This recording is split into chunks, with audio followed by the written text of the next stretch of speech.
Welcome to Aligned Ambition, Authentically Kate, where we dive into the truth behind business, mindset, and well-being. I'm Kate Hansen, and I believe success should feel aligned, not exhausting.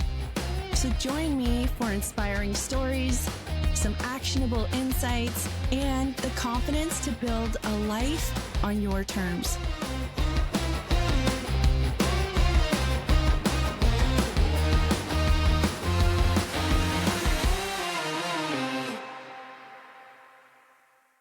Today's episode is with Rosa Bovino.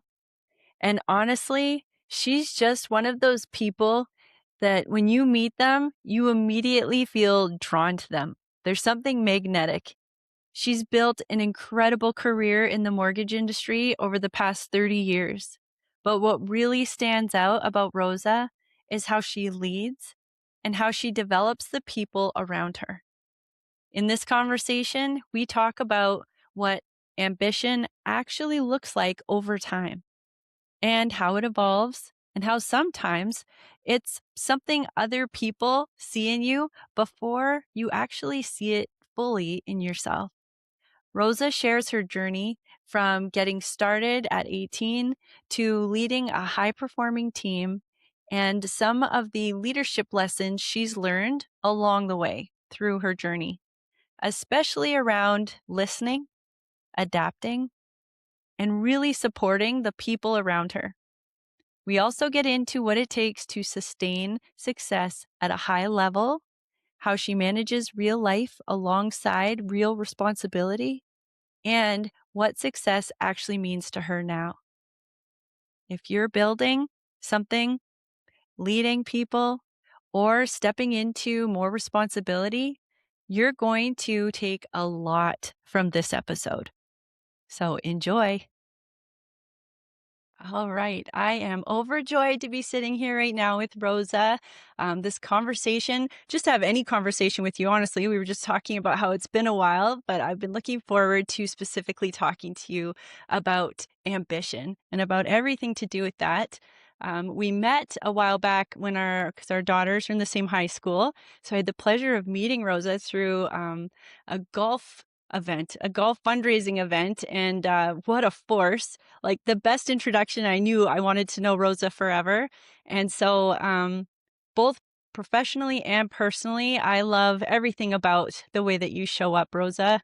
And over time, getting to know you, what I've come to respect is not just like what you've built and you're continuing to build, but how you still show up as a human while doing that for your community and your family. So you're someone who leads, who takes ownership, and who sets a high standard. And that's something I really admire. I hope I've told you that before. Many times. Thank you. Good. So you've built a successful career in an industry that requires a high level of trust and of consistency and performance, and at the same time navigating real life and family and everything else that happens to us as human beings. So one of the reasons I started this podcast, as I mentioned to you earlier, was because I wanted to better understand how you can remain ambitious while also navigating life, because I don't think it's an either or, especially for professional women, where it's not many generations ago where we didn't have examples to look to about how to juggle it all. And so I think it's an important conversation for us to have. And what I've come to realize is that ambition can look very different depending on what season you're in. So how ambitious you can be or what that looks like for yourself. So I'm really looking forward to you answering this first question of, do you see yourself as someone who's ambitious? Great question. There are days that I don't believe I am or good enough, but you know what? After attending some of the conferences that we have across the country, I realize I'm not doing a bad job. And I'm learning. Every day you learn and you adjust and you fix and you recreate, reinvent the wheel. And as a leader, you need to be able to make those fast changes. Do you think this is something you've known about yourself, though, your whole life? Like when you were a young girl, did you feel like you were ambitious? You know what? Everybody else thought that of me, but I never really thought I thought I was just helping and doing things. And So I really never thought that I was ambitious. I knew I had drive. I knew I could help other people. Funny enough, growing up, I always said I wanted to be a teacher. And I got accepted into education. And then I decided I was going to take a year off. And then during that year off, I got a job at the bank. And my dad was devastated, right? His first daughter not going to university. It was horrible for him. And you know what? I learned a lot at the bank. Um, I took advantage of all the training, self-training stuff that you could do I knew that once I got into the bank, I wanted to move up quickly. I mean, here there, I went in for an interview, and who does this at 18 years old, walks into the manager's office on my way out saying, don't keep that seat too warm.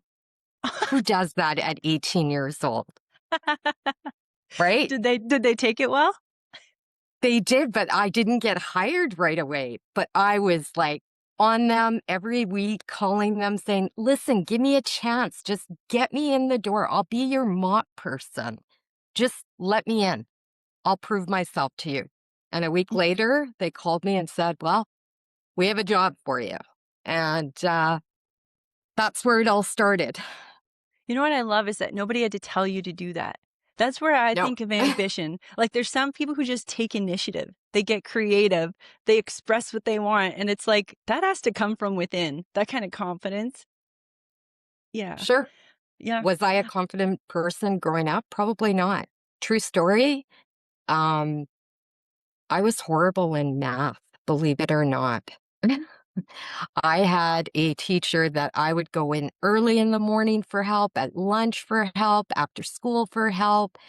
And fast forward graduation, I think it was 6 months after grad, I bumped into him at a local grocery store. And he says, oh my goodness, how are you? How are things? What are you doing? And I'm like, brace yourself. And he goes, why? I'm like, I'm a banker. He he bent over laughing so hard. He's like, what? I can't believe it. You struggled with math. So I did well in every other course, but math, I couldn't do it. Right. Interesting. And he had tears coming down his face. I mean, he looked up and said, I'm really proud of you after his laughing fit. Yeah. And so I always remember that, right? Because I know I work so hard, and that's what I do. I work hard. I put myself in uncomfortable situations um, to try to better myself.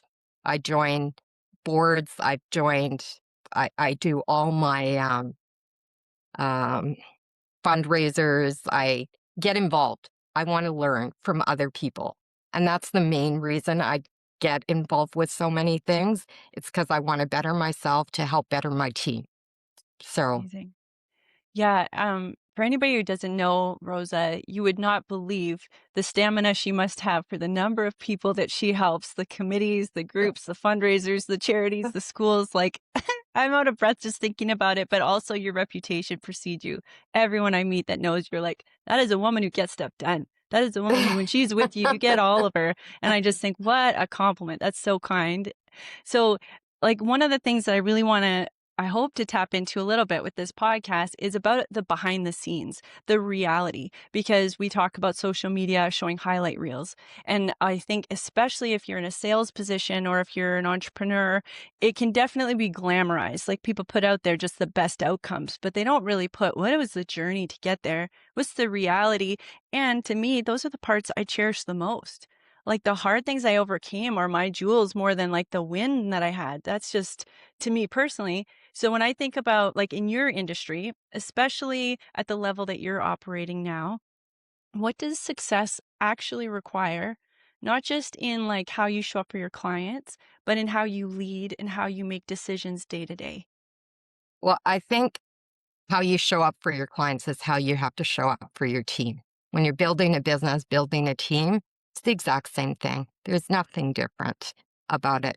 You really got to get to know the people that you're serving and learn their ways, how they communicate, how they like to communicate. I know it's a big thing now with social media and all that stuff. And believe it or not, as much as I do, and as many times as I'm on stage and in front of people, I hate that. Right? I like the one-on-one and getting to know the people, but, I am very nervous when it comes to this, even this interview. You didn't give me a heads up on what we were gonna talk about. We're just riding with it, so it's all good. And I guess putting myself out there has really taught me to just remain calm and just speak from the heart, and honestly, treating your team with respect and kindness, the same respect you want is super important, right? Not every person, as a leader, you got to learn to shift gears really, really quick on the different people you're dealing with, right? Their personalities, the way they take things. We're not here to criticize, we're here to help you find solutions. And that's my main thing, right? Yeah. Building, sorry, go ahead. No, I read a study lately that said that organizations have gotten into a habit of spending time, energy, and resources on problematic behavior when it could have been saved by earlier adoption of empathy and understanding and connection. So if they had done that with their teams, they wouldn't be dealing with the problematic behavior. And I thought it's so true. It needs to be done up front and consistently.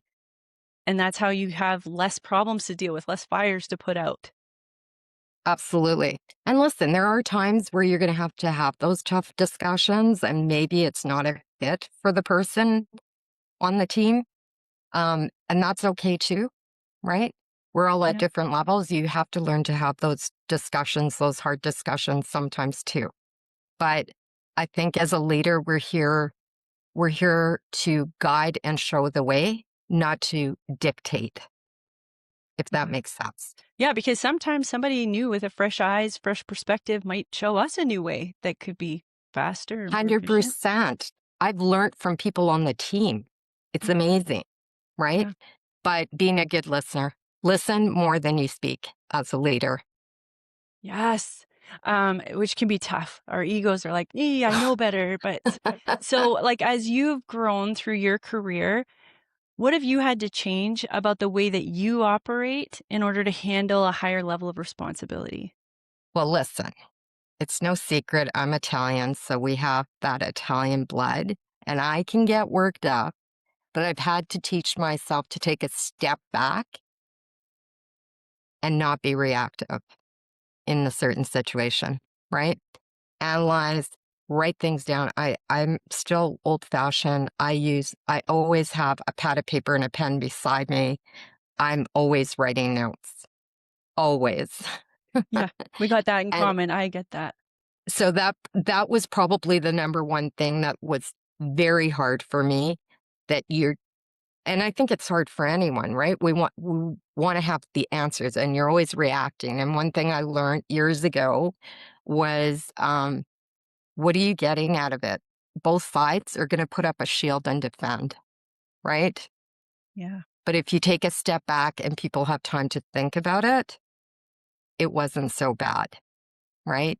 And that's when you come up with real solutions. So you would say, like, maybe at the beginning you stumbled a bit with that, I did in the beginning. Yep. and that's how you kind of learned, I'm not getting the outcomes I want. Yeah.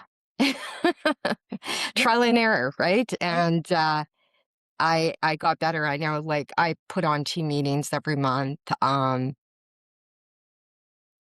I have a hard time. I'm great speaking one on one. I have a hard time speaking on stage or with a big group. Now, my group's not that big. I have a team of 17 people, still pretty big. Um, but just telling the brokers and making them understand that it's not easy for me to be the one presenting all the time, right? And so when I told some of the brokers on the team, like, day of meeting, I actually park my car and take 20 minutes to give myself even a kick in the ass, right? But to calm myself, get my mindset ready for where and how I want the meeting to go, But right? I love that the fear or, like, the discomfort has not stopped you. I've No. seen you talk on stage and you're amazing. And I have seen you lead a room and you're amazing. And I've had one-on-ones and just think, even if you're having feelings, the people in the audience or the people you're speaking to, they don't feel it, they don't see it. And that takes courage, like to do it even though you feel that way, Mhm. which And which I and I think think proves as a to leader, yourself, you I can do this. yeah. And I think as a leader, you're always gonna keep learning, right? I just go back to the COVID days and when everything went on Zoom and everything was going fast paced in our industry. And there was a gentleman in BC who put on these Zoom meetings every day at 11 o'clock, and every day he had a different topic. And I jumped in on the 11 o'clock Monday morning one every week for months. And it was for all the newbies across the country that joined the mortgage industry. Okay. And everyone said, "What are you doing on that call?" Right. And as a leader, all I was thinking is, this is the best place to be. I'm going to hear from the new people. I'm going to learn something. And maybe I need to change something when you're listening to the new people and what their wants are, what their needs are, what they're not getting from their team leads, right? And knowing the questions to ask. I learned a lot about asking more questions, right? And so the main reason I wanted to do that was, could I do better for my team? And by listening to new people in the industry, I I took away tidbits every week and adjusted and tweaked the way I was doing things. Was I really, and it made me ask questions, was I really showing up for my team the way I needed to? Right? Yeah. I'm a So, huge advocate of learning to teach because when you have to teach something to someone else, you learn it differently. You learn it more deeply when you're responsible for repeating it. So I also I always go into things with if I were to repeat what I learned to someone else, like I need to get that level of detail from whoever's mhm, providing me information. And I love that you do that. That is so brilliant to do that. yeah. Wow. I That is so I I great. love being part of that. It did teach me a lot, even with interviewing people coming on to wanting to join the industry, right? Even my interview questions were different, Yeah. Yeah. I could see right? that. Because a new person coming into the industry, and it doesn't matter what industry it is, they don't know what they don't know. And so I may have put myself at risk at losing a team member. Yeah. However, I wasn't going to waste time either, right? So asking the questions, you're here to interview me as much as I'm here to interview you, right? Which And one saves you thing time down the road as opposed to hiring someone that you could have known wasn't a fit that's early. right. And I think one of the biggest things I use, always be prepared, right? Don't show up to things without being prepared. I tell my team that all the time, right? We have people in our industry within our company that are there to help you, whether it's tech support, whatever it might be. Um, but go in with a list of things that you need and want, and they can help you. They're not mind readers. As I tell them, I'm not a mind reader. And especially in today's days where most of your team is working from home, Yeah. you don't want them feeling excluded, right? And so I try to bring the team together at least every second month for a team meeting because a lot of them still like the Zoom meetings. I prefer to have in person because we don't see each other all the time and you're isolated at home and it's a lonely world out there That's with a the bit of you don't struggles. know what you don't know. Like we all need connection, but we get so used to not having it that that becomes uncomfortable. But when you're with people, you feel it's good for you. Yeah. And the team, you know what, when they're coming to the office for the team meeting, um, the conversations that are had doesn't Mhm. happen on Zoom, Yeah. right? Yeah. Yeah. Yeah. That's all it's such a deeper level of thinking. It's more than surface thought thinking about setting people up for success. It does Yeah. take that invested effort and care. And So but spend if what? sorry, I was just gonna say, like, you said the word investing time in your people, right? We as leaders don't wanna waste our breath or our time. But as a leader, you're going to recognize these things if you're having one-on-ones with them consistently, not just the team meetings, but having the one-on-ones. So this last year, every September, October, I send the group a blank business plan to get them to start thinking about what they want for next year. This year, I changed it up. So it wasn't just a business plan on what your personal or business goals were. It was you had to comment about me. What can I do to help you? Were there were there things I could have done better? Right? Because they're not going to outright come out and tell you this stuff, right? You have to ask, Yeah, and it makes them start to think, right? Now, I that's didn't get so a lot good. of comments on that, but I mean, But I you get opened the regular door. reviews and I'm very lucky. I have a great team that have been with me anywhere from 10 to 21 years. Um, so there's huge consistency and I have a lot of people that want to join the team, but I'm very strict with who I bring on. I don't want to grow just for number of bodies. I want to grow with good quality people who have the same um, drive, the same goals, the same um, what's the word I'm looking for? Losing it now. There's got to be a fit with the entire team, not just with me.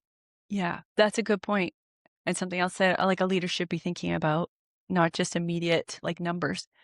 Hmm. So but if we were to pivot just a little bit to it's a little bit back to you, a little bit more of the personal side, but at the level that you perform and the level of expectation you expect from yourself, how do you or what is your approach to life happening? Whether it's like something happens with somebody in your family or to your personal health, like something unexpected when we say life happens.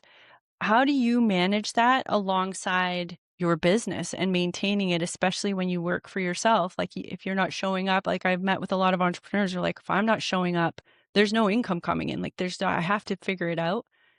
What is your approach, like based on your experience and the years in that, like, how do you handle when life happens? Well, you're right. Life does happen and unexpected things happen. Because I always say, be prepared, be prepared. Yeah, in business, we can be prepared, but in life, things happen. Yeah. Um, with with myself earlier in my career, there were some health issues that were unexpected that come up, and but I had the right person working with me that I knew my business wasn't going to collapse. Right? Scheduling things, being prepared that way, especially when you have young children Yeah. and you've got to get, school pickups and you've got to, okay, who's got what tonight? We've got dance, we've got volleyball, we've got soccer. And then I'm contributing time to the school or to other boards, right? But for me, it's all about scheduling. Scheduling. Scheduling. When the unexpected happens, I'm prepared because I have a great group of people on the team that can pick up and help with making sure that my clients are still well taken care of, right? And I'm assuming, maybe projecting here, but, like, also you built relationships with your clients. So there'll be a level of understanding because they'll know you. 100%. Yeah. So there's that personal care, like, being raised with grandparents who were all entrepreneurs, their clients were their family, it was their community, it was like a larger extension of all of us, and the way that they surrounded them when hard things happen amazed me because you don't hear that a lot in business. It's like they're an entity, it's not a person or a feeling, but when you work for yourself, it's like you are your business. And you are, and you have, I've got clients that have been me. I've been in the financial industry 2 weeks ago, marked 36 years, and on the broker side, 24. And a lot of my clients have been with me almost through the entire career. Like I've got clients that have been coming to me for over 30 years, right? So they know a lot about me as well as me knowing a lot about them and their families. And um, building those types of relationships are huge because when life happens, and things have to come to a sudden stop for a few days, um, they're so understanding, right? Yeah, Um, yeah. I mean, just recently we had a death in the family that we had to deal with, and it was sudden, I'm and sorry. you get through it.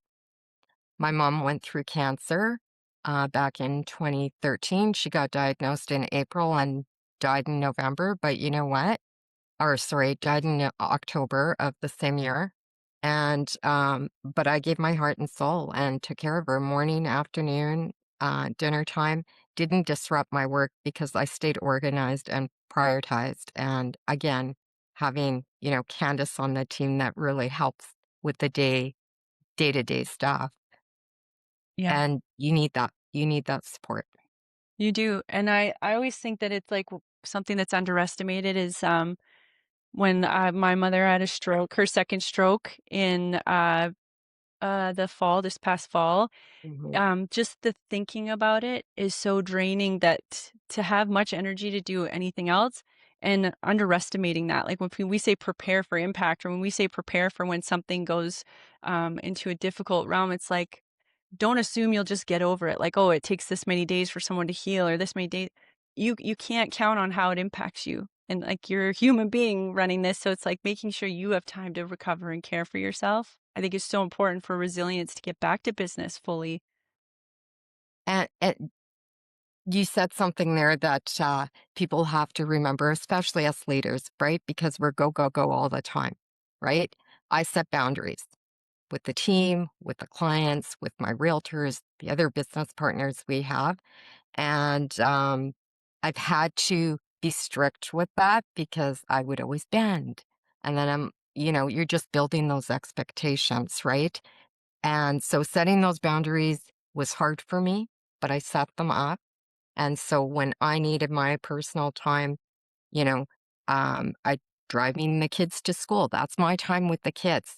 No devices, no phones, no nothing. That was my half hour in the car with them. So my team knew I'm not picking up any calls. You can send messages, but I'm not, that's my time.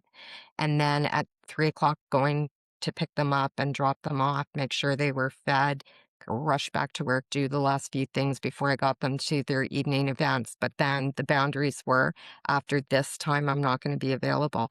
And just making sure that your out of office is on your phone, your email, so people understand you're setting the expectation that and you know what? It took my husband. I'm a person that I can't leave the office till every email's acknowledged and every call is returned. Okay. Um, my husband just said to me, like, I don't understand you. If a client's calling at 6 o'clock and leaving you a message, they're not expecting you to call them back that day. They think you're going to call back tomorrow, right? But we have it in our heads in this industry. I don't know about others, but on my side, we have this expectation that we need to move and, you know, I think you're going that's to lose society them. now, everything's immediate, so we Absolutely. expect it, yeah, Absolutely. But by being prepared and having that out of office message on there, right? yeah, But number one important thing that we don't do as leaders is making sure we take time for ourselves, right?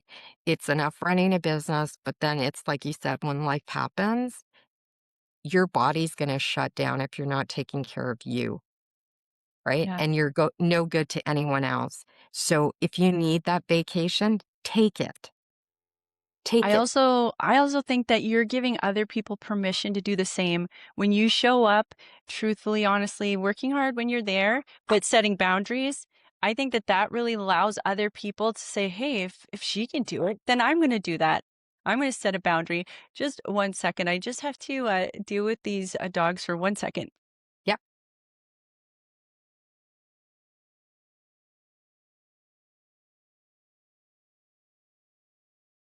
Alright, um, so this has been so much of a richer conversation than I was expecting in a different area. But I should have expected nothing less because you are such a wealth of knowledge, Rosa. One of the things, too, I wanted to ask you is that in this season or stage of your life and in your profession or your career, how do you define success? Being able to wake up the next morning and still put a smile on my face and come to work and be present. Uh, Lame way of thinking of it, but just knowing I can get up and start all over again and still be good. Wow. So, like, showing up. when you say success, you mean, like, still enjoying it? Or you mean Yeah, still giving like, still being able to give your best? both. It's Both. both, right? Like, I don't want to I see this too much in my industry where, leaders say they're leaders and they're doing nothing for their team. And listen, we don't wake up in a good mood every day as leaders. Let's be serious, right? But it's that drive to work where I say to myself, your people need you, your clients need you, you need to show up. And my parents always taught us like work stays at work and home stays at home. And I know there are days that it's really hard for us to separate the two, but it's something that stuck in my head and I made sure it happened, right? So if I can still show up with a smile on my face and be present and be there 100% for my team to help them get successful, for me, that's success. Mm, yeah, I love that. So if somebody outside of this or who's listening to today's podcast is trying to figure out what ambitious ambition looks like for them in this season of life because something's happened, something changed how they saw things happening or changed how they were able to show up. Um, what kind of advice would you give them or what would you want them to remember? I think what you have to remember is you're going to go through tough times. It's not going to be a bed of roses every day, right? But analyze those things when you're having a hard day or something's gone wrong. Don't beat yourself up. Try to pull a positive out of it and find a solution. And if you don't have it, talk to the right people that can maybe help you along, whether it's a team member, coworker, it may be on our team or across the country. There's people to talk to. Talk to your team lead, right? Have the serious conversations. I'll tell you a story. There was a girl on the team where I had more faith in her than she had in herself. Okay. And she had told someone else on the team that by a certain month, she was going to quit. And she didn't tell me. And she ended up on the leaderboard nationally. Okay.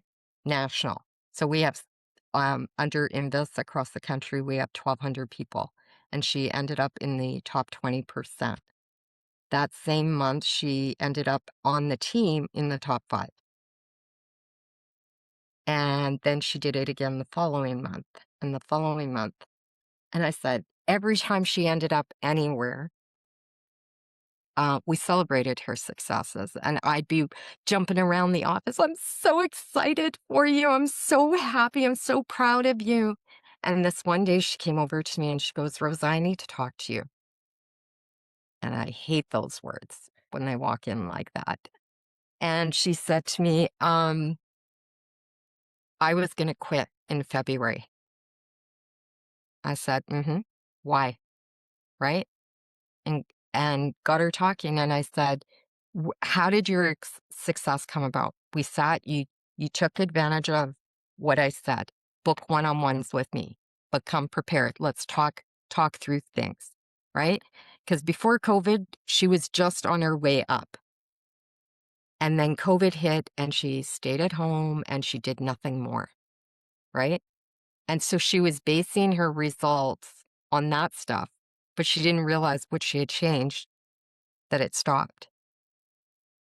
She goes, but it didn't stop for you. I said, I showed up every day. I showed up every day. I continued. I didn't change the way I was. I didn't change the way I did things. So you need to get back on track. And she did that. And within 1 year, her numbers went like this, right?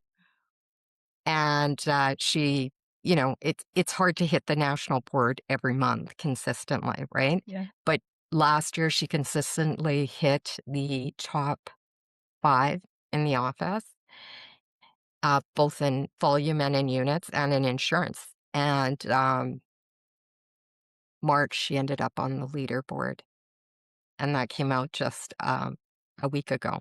And I'm like, Rosie, you did it again. You ended up on the national board, right? But that was a person that had no faith in herself, and her excuse was, "My English isn't good." I said, "Your English is fine. I understand you." Right? She was uncomfortable doing social media. She was uncomfortable doing videos. She was uncomfortable with so many things. But you know what? The goals she set and when we broke down her goals, and that's the difference with me. It's when they come to me with their goals. If they need help breaking their annual goals down to monthly, weekly, daily, even hourly if they want, I help them do that, right? Eventually, they're going to get to a point that they're going to learn and it's going to become habit and they're going to change and they're not going to need me for that anymore, right? Because now it becomes habit. And, for her now, it's habit, and she's on videos. She's hired a company to do her professional videos and stuff like that, and she's one of my biggest successes, right? Wow. Be because I can open the door, it's up to you to come and book that time with me to help. Tell me what your struggles are, tell me what you need, right? Let's find a solution together. And I think a lot of team leads out there these days aren't taking the time to sit with their people and actually listen. And sometimes it's personal stuff they're going to, but just listen. And one piece of advice I can give any leader out there, when someone goes silent, something's up. That's Yeah. your cue to set up the one on one. Yeah. Yeah. That's so great. I think that, like, what I hear you saying too is, like, figure out what you want or, what you're aiming for and just keep showing up no matter what's Hmm. going on in your life, like, in whatever way you can, show up as much as possible. That, Yeah, and that's it's so true, like, it seems so obvious for leaders to stay in touch or in tune, but I think it's a skill set that people need to develop and learn. It's not a given. It doesn't come naturally to everyone, but it is mm, so necessary to keep a team engaged and involved is to have that connection with them. yeah. And the other part that I found has helped me and the team is not just getting them involved in their own personal goals, but our office goals. So in our industry, we have to hit certain targets with the lenders. We have to hit your funding ratios, your because you could get cut off, right? And so every year I sit and negotiate things with the different lenders to get priority service, right? Dedicated underwriting, better rates for clients, better pay for them, just service overall, right? And in today's world, service is more important than the rate. Mhm. I'm telling you, everybody thinks rate today, you want rate, tomorrow you want service. Talk You need to talk to the professionals that are gonna give you the service. And maybe it's service you don't even know you need, Yeah. but that discovery conversation, Yeah. right? And so what I did was I learned a couple of years ago, no, I'm gonna get the team involved because there's no I in team. I can't do this alone, right? And so after my negotiations with all the lenders, I sat down and put a plan together. And at the team meeting, January 2nd, I presented it to them. And I'm like, this is what we got to do this year collectively. Right. And not only that, is every month I give them an update as to where we're going. So if we're falling short with one institution, I'm like, guys, we're getting close to the end of the year. We're short 2 million. If you have any deals that we can do there, obviously you're going to watch out for what your client needs, right? Mhm. Yeah. But and if it's a fit, I'd really help for you to assist in getting us there, right? Getting us to the finish line. And since I've started doing that, they feel like they're more a part of the business, if that makes Yeah. sense. I was gonna say that clarity and transparency, it Hmm. would give you that feeling of ownership, like, it would empower you to do more. Yeah. Right. Yeah. So much like, there's so many, amazing nuggets to pull from this for leaders of all kind, and I'm probably gonna beg Rosa to come back again because I feel like there's a bunch of different topics that we could dive into. Rosa, please don't hop off. I'm going to say goodbye, but I'd like to talk to you once this is over. For anybody listening, if there's anything in here that you have questions about or you want to learn more about Rosa, we are sharing those details. And for those of you who are in a difficult season, we hear you, we see you, and just give yourself some grace. There is no perfect example of how to handle life happening. You get to create what that looks like. And I do believe every time you go through those hard times, you learn so that you can be stronger the next time something happens. It actually just strengthens you and your resolve. So keep the faith, keep working, keep showing up, as Rosa said. And yeah, let us know. Give us feedback if there's anything else you'd like us to touch on or hear about. All right. Thank you, everyone, for listening. Bye bye.